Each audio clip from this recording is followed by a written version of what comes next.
Bienvenidos a Redu al Aire, donde el primer paso para combatir la corrupción es hablar de ella.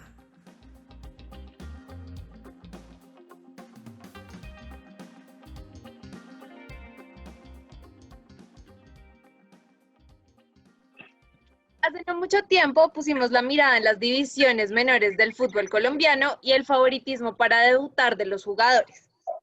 En el episodio de hoy damos un pequeño giro para conversar sobre aspectos más generales de la corrupción en el fútbol. Damos la bienvenida a César Giraldo, abogado de la Universidad de los Andes, especialista en Derecho Financiero de la Universidad del Rosario y magíster en Derecho Internacional Privado de la Universidad Carlos III en Madrid. Además, ha sido representante de litigios de varios equipos colombianos como el Deportivo Cali, América de Cali y el Bucaramanga. Y es profesor de Derecho Deportivo. César, bienvenido y muchas gracias por acompañarnos. Hola Dani, muchas gracias por la invitación. Un saludo para ti y para toda la mesa de trabajo. Bueno, César, en primera también agradecerle por este espacio. Mi primera pregunta es, yo creo que todos hemos escuchado las noticias pues como en los 80s y en los 90s, los equipos de fútbol eran utilizados como herramientas para lavar dinero, producto del narcotráfico, ¿cierto?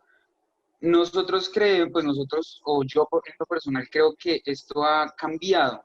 Creo que los equipos de fútbol ya no son herramientas del narcotráfico, o no lo sé, pero creo que esto ha mutado. ¿Usted nos podría contar esto cómo ha mutado? Pues mira, lastimosamente sabemos que el narcotráfico es un tema de nuestro país que viene pues reflejado en nuestra historia. Sin embargo, digamos, con el tema del fútbol, pues ha cambiado notablemente. Y esto se debe a una ley que se expidió, la ley 1445 de 2011, donde realmente por ese afán, como ustedes muy bien lo dicen, pues digamos, el tema de los dineros no era supervisado por el gobierno.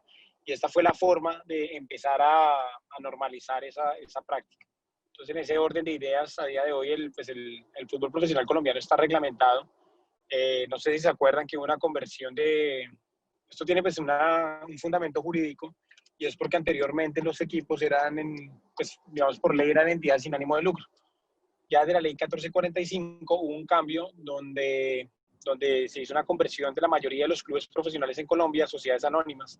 En ese orden de ideas, el gobierno pudo empezar a supervisar a los equipos profesionales y fue pues una forma en sí de legalizar tanto ingreso y egreso que de pronto podía verse, no sé, untado del narcotráfico y demás, pero pues a día de hoy yo soy por lo menos, si estoy hablando personalmente, considero que, pues, que el narcotráfico ha desaparecido de nuestro fútbol. Entonces creo que lo que viene es ese cambio, y creo que cada vez pues va mejorando las prácticas empresariales del fútbol colombiano y que poco a poco pues van creciendo y están siendo supervisadas por el gobierno nacional. Súper, César. Y entonces, bueno, sabemos que antes se hacía lavado de activos, que es básicamente darle apariencia de legalidad al dinero sucio, sobre todo proveniente del narcotráfico. Pero hoy por hoy sigue habiendo algún tipo de corrupción en el fútbol o algún tipo de lavado de activos, o tú nos podrías contar cómo los equipos de fútbol son utilizados para estos fines corruptos o poco éticos. Pero mira, realmente yo, pues te lo digo desde que pues, trabajamos en este medio. Yo te digo, nosotros tenemos experiencias del año 2011 aproximadamente, hablando de fútbol local, y observamos que las prácticas cada vez son mucho más estrictas. Tú, por ejemplo, cuando hay contratos de transferencia, por ponerte un ejemplo y demás, ya hay cláusulas muy elaboradas frente al tema pues para contrarrestar ese lavado de activos que tú dices. Entonces, cada vez va cambiando eso y te lo puedo decir con todo el conocimiento de causa que a día de hoy el fútbol profesional es muy supervisado, de hecho mucho más que otros sectores, entonces cada vez se va profesionalizando, que creo que es lo más importante. Yo te lo digo, corrupción lastimosamente existe en todos lados. Si tú trabajas en el mundo financiero hay corrupción, si trabajas en el sector hidroeléctrico hay corrupción. La corrupción es un tema que hay en todos sectores. Lo que pasa es que en el fútbol en sí, por el morbo que se maneja, realmente es un tema que vende mucho y en nuestro país es un tema casi religioso, por así decirlo, maneja mucho morbo. Pero pues realmente yo sí creo que cada vez más está siendo muy reglamentado. Yo te podría decir que si lo comparas con otras industrias, a día de hoy, hablo del fútbol en Colombia en sí, pues hay muchos controles. Bueno, César, entonces ya entendiendo que en los equipos como tal este fenómeno no sucede, a mí sí me gustaría pues que usted nos contara, pues nosotros sí hemos visto casos de corrupción en las entidades, en las asociaciones más que todo, ¿no? En la FIFA, en la Conmebol, en la DIMAYOR.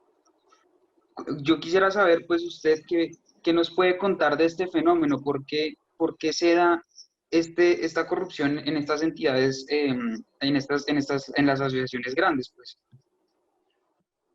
Pues mira, realmente yo creo que cuando hay dinero de por medio, la corrupción existe en todo sector.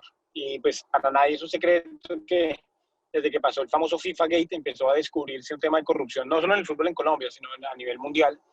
Eh, Te lo digo porque o sea, yo considero que ese tema de corrupción empieza así porque pues el tema de regularización, por decirlo así, en el deporte no era muy evolucionado. Es decir, cuando tú miras la estructura ya del fútbol internacional, yo creería que se podían hacer muchas cosas y no había ojos. Recordemos que el FIFA Gate del gobierno de los Estados Unidos entró a desmantelar eso prácticamente. Entonces, pues de ahí empieza todo. Creo que también desde mi punto de vista, creo que eso tenía que pasar para que se profesionalice el deporte. También se los puede decir con mucho conocimiento de causa que el deporte, pues no, es un tema que el negocio en sí ha cambiado en los últimos años y por ende siempre necesita más profesionales. En ese orden de ideas, pues también ven que todo este tema de corrupción y todo lo que hemos oído, pues también ha traído un recambio notable en FIFA, en las mismas asociaciones y demás, que efectivamente hacen que, pues, que se empiece a regularizar. Entonces, ese tema es súper importante. Reitero, corrupción existe en todo lado y en esto es que se genera mucho más ruido. Y a veces yo soy de la idea que todos estos escándalos y demás, y bueno, la gente que está señalada, por así decirlo, primero tiene que cumplir pues, con lo que diga la ley, es lo primero. Y eso es una realidad. Muchas cosas del deporte anteriormente, no solo hablemos de corrupción, sino muchas cosas son tapadas, ¿no? Como que el poder del deporte puede ser mucho más fuerte y en nuestros países en Latinoamérica, lastimosamente, es así, ¿no? Entonces, pues yo creo que estos temas tienen que pasar. Se los digo ya como, digamos, apasionado por el fútbol en sí. Creo que eso lo que hace es que profesionaliza el tema. Y obviamente que estos escándalos lo que hacen es que haya gente más interesada, gente preparándose para que realmente el deporte rey siga y que pues, poco a poco se vayan eliminando las personas que hacen este tipo de prácticas. Y yo considero por lo menos que si uno lo ve a nivel mundial, cada vez van cayendo más estas personas que seguramente sus prácticas no eran las más éticas y hay un cambio. Obviamente como todo en la vida, es un cambio lento. Se lo digo a nivel colombiano, ¿no? Si estamos hablando de corrupción, nosotros llevamos toda una vida donde, pues, lastimosamente nuestra clase política es de las más corruptas a nivel mundial y pues obviamente bueno, que digamos que en el fútbol está pasando ese cambio y que esperemos que cada vez vayan saliendo estas personas y que pues paguen con lo que tengan que pagar desde la vía penal. Ok, César, o sea, para ti evidentemente hay un antes y un después del FIFA Gate en términos de mejora en la transparencia del fútbol, no solo colombiano, sino mundial, ¿verdad? Dani, total. Digamos que el FIFA Gate yo creo que es un tema fundamental para el desarrollo del fútbol como industria, porque bueno, todos sabemos obviamente lo que le pasó a Blatter, sabemos todo lo que pasó en Conmebol, ¿no? Y entonces, si tú te das cuenta, la mayoría de presidentes de Conmebol a día de hoy enfrentan una investigación en los Estados Unidos y volvamos a lo mismo, si tú miras, solo hablar del fútbol regional, porque mira, hay millones de casos a nivel mundial. Sin embargo, si tú miras el fútbol regional, pues obviamente, si te das cuenta, Conmebol ahorita está trabajando un tema de imagen bastante interesante, como para cambiar esa imagen que todos tenemos en la cabeza, ¿no? Si tú miras las federaciones, si lo miras a nivel latinoamericano, también están tratando de hacer los cambios, de hacer unos cambios de imagen bastante interesantes. Te lo digo con el caso de Brasil. Brasil era uno de los países más corruptos con un expresidente como fue João Havelange, y ellos obviamente a día de hoy están haciendo un cambio de imagen pues para que sea muy, pues que se cambie esa imagen negativa de eso. No hablemos de la AFA, que desde que se murió Julio Grondona, obviamente pareciera que no quedó en buenas manos, y a día de hoy también están haciendo un cambio cambio de imagen bastante interesante. Solo míralo en todos los países. Yo creería a día de hoy que obviamente que hay unas federaciones mucho más pequeñas. Es lamentable lo que está pasando en la Federación Venezolana de Fútbol a día de hoy. Vemos que, por ejemplo, la Federación Boliviana también todavía tiene ciertos problemas, pero, por ejemplo, mira, te pongo un ejemplo que es muy bonito. La Federación Ecuatoriana de Fútbol en muy poco tiempo ha hecho unas cosas bastante interesantes, ahora tiene una liga más desarrollada. Bueno, son ejemplos que también están haciendo. Uno también, yo creo que en este tema, como se maneja tanto morbo, todo el mundo habla de lo malo, pero realmente también hay que estar en el centro y ver los cambios que están haciendo. Incluso en FIFA, ¿sabes? FIFA tiene muchos errores, pues como toda entidad grande y demás, sin embargo, están haciendo un trabajo interesante. Ahora hay proyectos en Latinoamérica también para combatir este tipo de prácticas. El tema del compliance de FIFA a nivel mundial es bastante interesante. Muchas federaciones también lo quieren implementar. Entonces, bueno, también por eso reitero mi punto que desde el FIFA Gate creo que ha traído más oportunidades para que el negocio del balón primero se reduzca obviamente la corrupción y por el otro lado pues siga creciendo. Eso es lo más importante al fin y al cabo. César, digamos que yo lo que sé del FIFA Gate más o menos es lo que me han brindado los medios de comunicación y lo que me brindó la serie de El Presidente en Amazon Prime, y esto es publicidad política no pagada. Pero si tú le tuvieras que explicar a la gente que nos escucha qué fue el FIFA Gate de manera súper resumida y cuáles fueron como las mayores enseñanzas para el fútbol de ese fenómeno, ¿qué les podrías decir? Dani, a mí me encantaría también saber qué pasa en el FIFA Gate y también creo que lo que sabemos es lo que yo puedo leer en la prensa o ver en una serie. Obviamente lo que la serie que me estás diciendo es muy novelesca, obviamente, y pues lo avisan claramente, pero creo que sabemos lo mismo, ¿sabes? O sea, realmente el escándalo como tal viene de un tema de poderes, de corrupción. Recordemos que también pues en Suiza, digamos, levantar y conocer esos estados financieros por la misma política bancaria que a nivel mundial a ellos los ha hecho un país muy poderoso, ¿no? La famosa reserva bancaria, pues se levanta y como un paraíso fiscal. Exactamente, yo mira, y también creo que pasa como pues en otros grandes escándalos, ¿no? Hasta que llegan los americanos a hacer su investigación, pues uno empieza a conocer cosas, ¿no? Pero también es súper contradictorio. Yo a veces, esto lo digo ya también a título personal, me llama la atención que, por ejemplo, los americanos hayan hecho la investigación, que la investigación esté acá en Estados Unidos, pero también ellos siguen interesados en hacer el Mundial 2026, ¿sabes? Entonces yo también veo ahí un tema político, porque pues sí estoy juzgando, pero también al mismo tiempo quiero hacer parte de ese mundo. Bueno, no sé. Eso ya también se me hace, pues, de esas cosas que también uno ve que tienen su propio interés como en todo. Sí, digamos que no es algo tan transparente o sin un doble interés, es claro. Sí, realmente es que ahí lo que yo te puedo explicar y demás, pues no, creo que es lo que sabemos todos. Hay un libro que dicen que es muy bueno del periodista, ahora se me olvidó el nombre, pero Tarjeta Roja, tal vez es la traducción en español, donde el periodista que más o menos descubrió la olla narra todo lo que pasó, pero pues volvemos a lo mismo, ¿no? Yo siempre le digo, pues tal vez por lo que soy abogado deportivo, siempre le digo a periodistas y también a alumnos que pues realmente la prensa es engañosa, ¿no?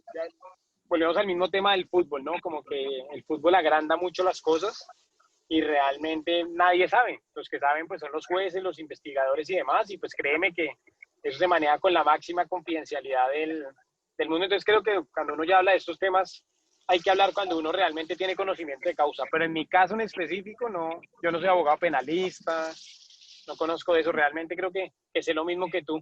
Bueno, César, yo volviendo un poquito al tema del compliance, yo creo que eso es un tema muy interesante para tocar y pues para los que nos están escuchando, básicamente yo creo que podríamos definir el compliance como un sistema de prevención, monitoreo y gestión de riesgos, tanto como de lavado de activos, como de corrupción, como de en general todos estos riesgos penales.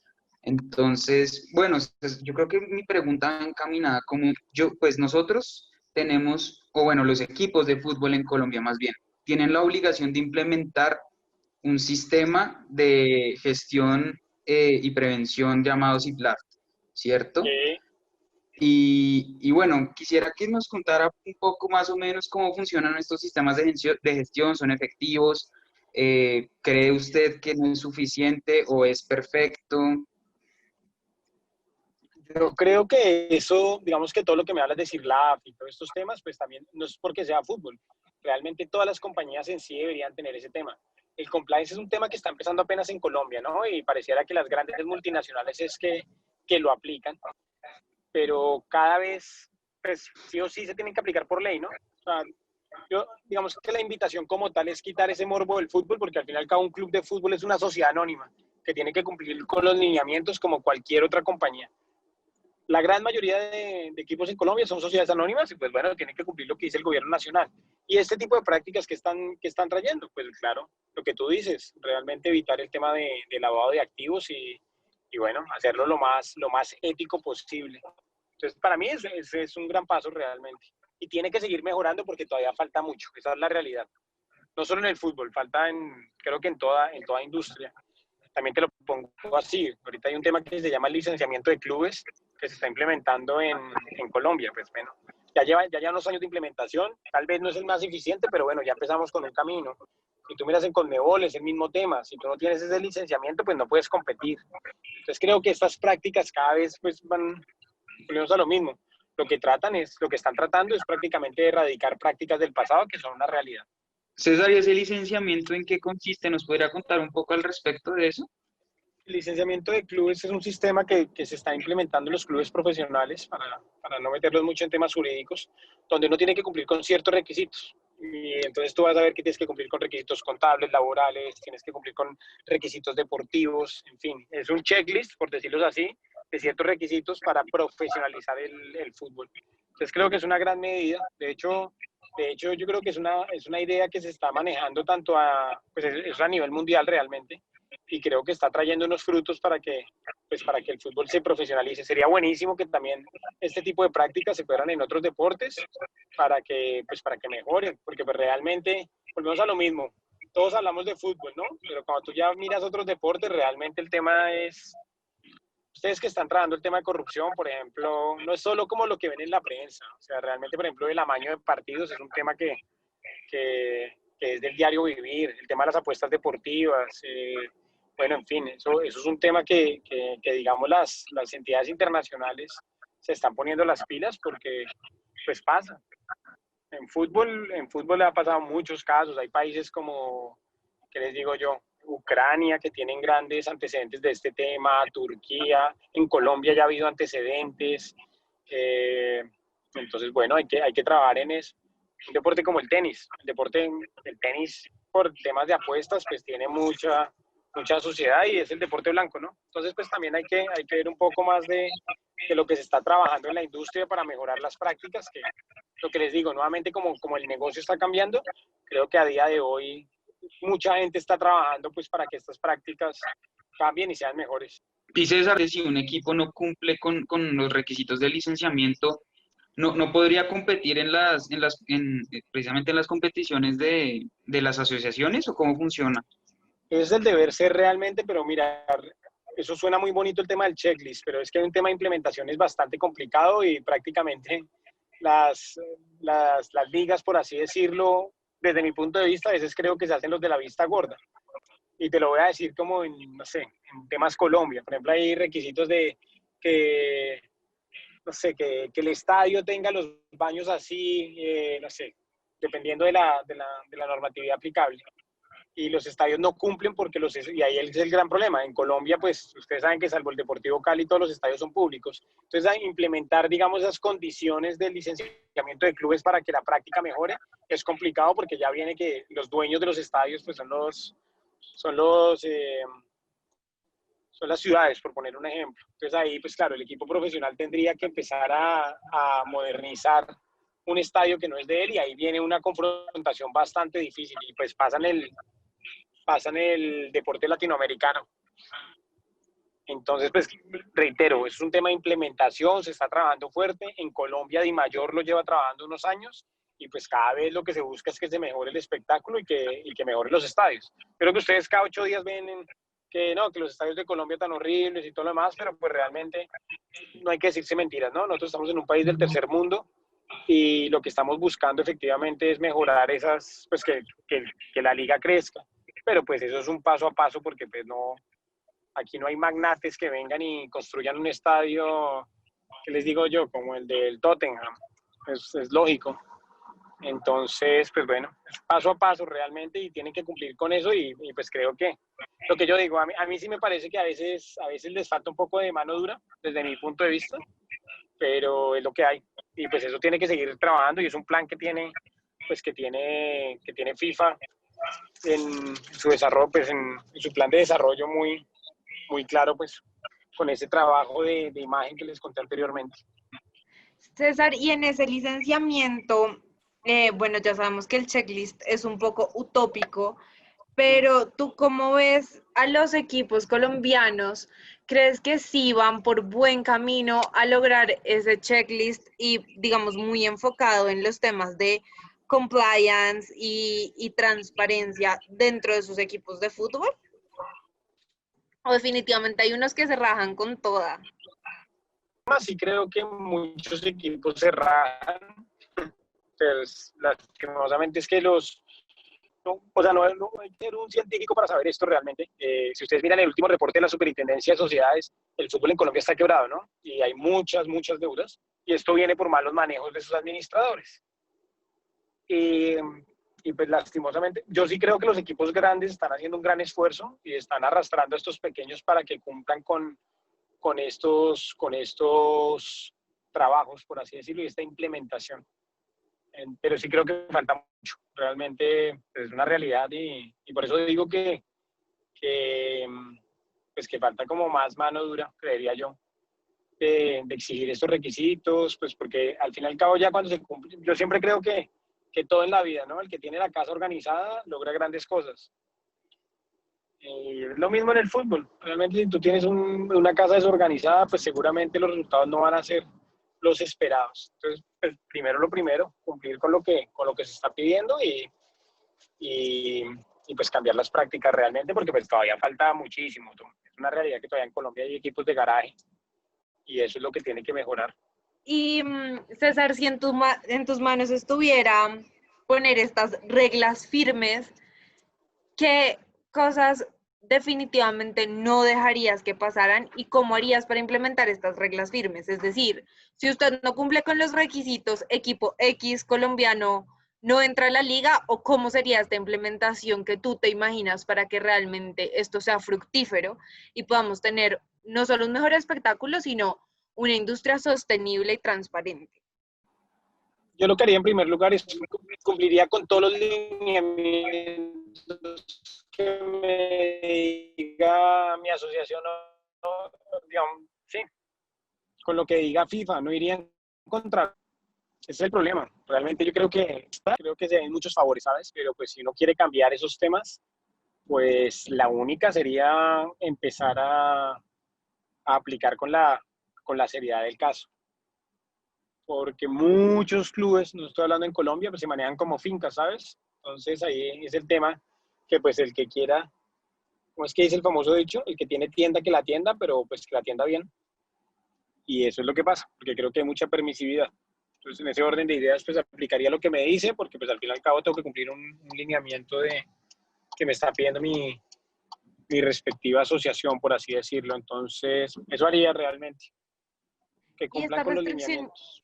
esta restricción implica que los equipos que no cumplen con los lineamientos no pueden entrar a sus ligas nacionales. Se supone que ellos tienen, no, digamos que en este tema estamos hablando de temas internacionales.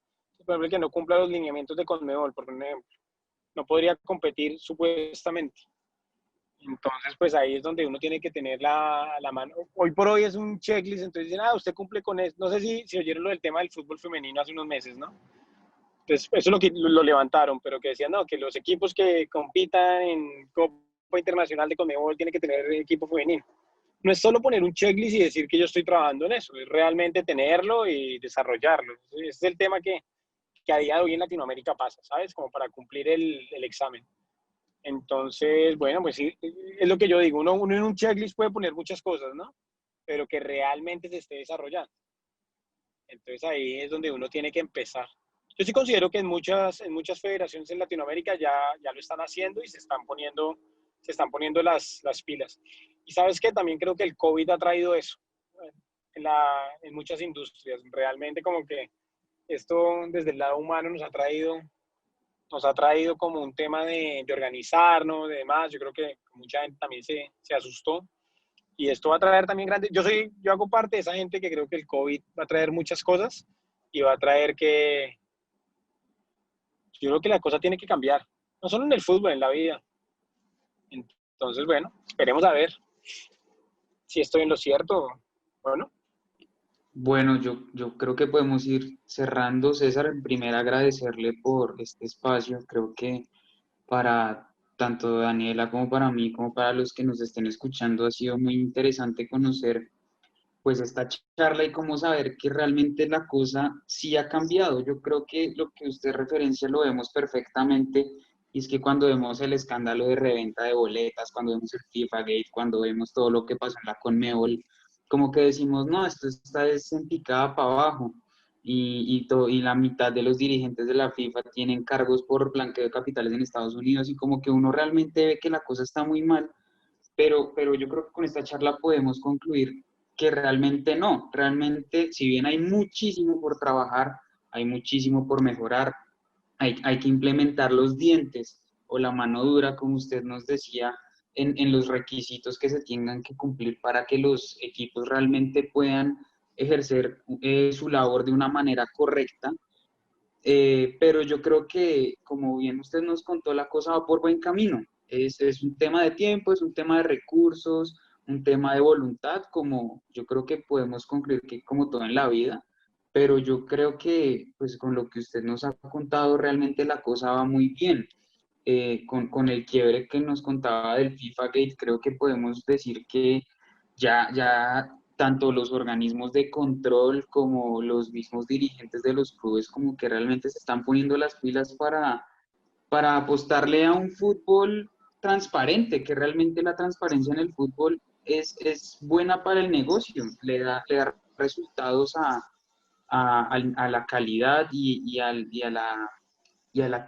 a la calidad tanto del fútbol como tal, como de la actividad económica, que finalmente esto es un negocio, no nos vamos a engañar, pero como todo negocio, si se lleva de manera transparente, es mucho más fructífero que si se lleva de una manera, pues como se llevaba antes, ¿no? De la trampa, del soborno, del blanqueo, y yo me quedo con eso. Entonces, César, que quería agradecerle por este tiempo y por contarnos todo lo que nos contó.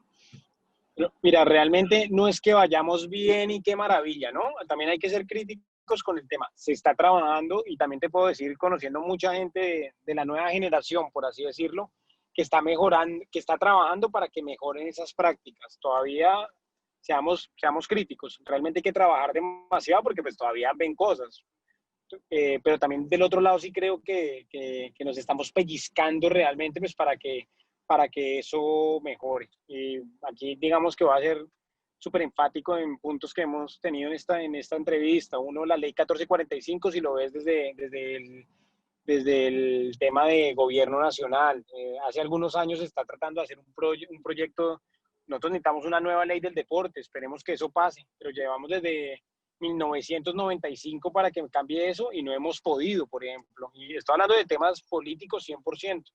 Por otro lado, bueno, el famoso escándalo de la reventa de boletas, sea lo que sea, ahí ya está la superintendencia investigando. Eso pues antes, digamos que prácticamente no hay. Yo no sé qué vaya a pasar con el tema de la fiscalía y todo, pero por lo menos uno lo que ve en la prensa es que de pronto van a investigar si se tipifica una conducta penal. Si también ven, por ejemplo, ya a nivel internacional, yo lo que oigo es que el gobierno de los Estados Unidos sigue detrás de las investigaciones de estos dirigentes que en el momento de pronto fueron en contra de la normatividad penal de los Estados Unidos. Entonces, si se van dando cuenta, efectivamente sí se están tomando medidas, por decirlo así, que creo que pues así empieza todo, ¿no? Ya tenemos que ver. Yo o sea, soy súper sincero en este tema y sí creo que les decía anteriormente, falta trabajar demasiado, pero por lo menos ya se ve la normatividad. Hoy leía precisamente, no sé si han visto todo el tema que van a cambiar la constitución en Chile, ¿no? Entonces hoy precisamente se Sí, está volviendo tendencia en Colombia que no, que cambiemos la constitución del 91. Pero leí algo muy interesante de Félix de Vedut que decía, no es cambiar la constitución, realmente es aprender a hacer cumplir esa constitución del 91. Y eso es lo que tenemos que llevarnos realmente. Pues yo soy abogado y la palabra, perdón, las letras existen, ¿no? Pero realmente creo que van cada uno efectivamente trabajar para eso. Creo que eso es lo más importante, porque yo les puedo decir 10.000 planes de licenciamiento de clubes y el FIFA Forward y todo lo que ustedes quieran, pero si nos seguimos saltando la ley, ¿no? Como pasa en nuestros países lastimosamente, pues es muy difícil que salgamos del tercermundismo y sobre todo pues a los más amantes del fútbol, por lo menos en Colombia, si seguimos con esas mismas prácticas, nunca nos vamos a ganar el Mundial. Yo no sé ustedes, pero pues yo sí espero alguna vez ver a un capitán de Colombia ganándose una copa, pero pues si no mejoran nuestras prácticas internas, pues nunca lo voy a ver, o de pronto si ustedes son hinchas de un equipo, volver a ver una copa internacional y bueno, no sé si han visto los últimos resultados, pero es muy triste lo que está pasando en las copas internacionales en la participación de equipos profesionales colombianos. Entonces son esos temas, realmente yo creo que el mensaje que se tienen que llevar es que sí hay un cambio, sí hay todo, pero pues bueno, creo que las cosas son para cumplirlas y ahí es donde tenemos que cambiar el chip de la mentalidad de colombianos como tal, que tenemos que cumplir con lo que es y si estamos pensando en grande, hacerlo así. Si no, pues nos vamos a quedar en la misma porque, pues yo no sé ustedes, pero yo siempre he visto que en Colombia, por ejemplo, hablamos de leyes y que vamos a cambiar y siempre hay una esperanza y tal, pero pareciera que siempre es lo mismo, ¿no? Como que no hay ese cambio, sobre todo ustedes que están trabajando este tema de corrupción, siempre es lo mismo y siempre es lo mismo. Entonces, bueno, hay que pellizcarse y realmente, bueno, ser ético, ¿no? En la vida, en los negocios y en todo. Yo creo que ese es el secreto de la vida, ¿no? total, César, muchísimas gracias por dejarnos esta enseñanza, también por mostrarnos tantas cosas que están pasando en el fútbol y que probablemente nosotros no conocíamos, o yo por lo menos no conocía muchas de las cosas que nos mencionaste, y creo que eso también nos hace entender un poquito nuestro rol como fanáticos y como ciudadanos de la importancia de conocer las herramientas que hay para también exigir que se cumplan. Esto no es solo que los directivos de los equipos lo tienen que hacer, sino que también es nuestro rol y nuestro deber como motivar y empujar para que esto se cumpla. Y ojalá, como tú dices, ya vimos un antes y un después con el FIFA Gate, ojalá veamos un antes y un después con el COVID y sobre todo no nos cansemos de trabajar por la ética y de trabajar por sociedades más transparentes y por espectáculos mejores, no solo de puertas para afuera, sino de puertas para adentro. Entonces, gracias por tu tiempo, César, gracias por acompañarnos. De verdad, creo que nos dejaste como muchas lecciones y sobre todo muchas reflexiones. No, Dani, mira, y lo más importante, ustedes que están en los medios de comunicación y haciendo estos ejercicios, creo que lo más importante de cualquier tema que tengan en la vida es informarse bien, porque también creo que con temas como el COVID, como la política, pues es un tema de desinformación que lo vemos por las redes sociales y cómo se está comunicando. Entonces creo que cuando, pues con el ejercicio que ustedes están haciendo, creo que es fundamental saber lo bueno, lo malo y uno coger partido, pero bien informado, sea lo que sea, porque pues bueno, esto se trata también la vida. Todos uno se da cuenta que los seres humanos estamos en desacuerdo, ¿no? Uno piensa que es blanco, el otro que es negro, depende de la experiencia de cada uno, pero si tú estás informado realmente y crees en una convicción, eso, creo que eso es lo más importante, sobre todo en un tema tan importante pues como es la comunicación en el caso de ustedes. Total, muchísimas gracias, César. Gracias por acompañarnos y de verdad esperamos que esta charla a todos nos dé herramientas para seguir luchando contra la corrupción, aun cuando ésta sea invisible. No siendo más, recuerden que para visibilizar los problemas hay que hablar de él y, como dice César, también informarse. Gracias, que estén muy bien. Igual, César, chao. Chao. Bueno, y para cerrar, queremos agradecerle a todo el equipo que hace posible este podcast, especialmente a Vane por su liderazgo y por estar detrás hoy en el backstage, a Pablo, que siempre nos acompaña y nos da su apoyo logístico en las grabaciones, y no olviden seguirnos en nuestras redes sociales, en Instagram y Twitter como @RedRayalPisoUA, en Facebook como @LaRedUA, y visiten nuestra página web reduniversitariaanticorrupción.org para ver más contenido sobre nosotros. Si les gustó, recuerden compartirlo y darle like. Gracias, Dani, una vez más. Muchas gracias a todos y bueno, nos vemos en otra ocasión.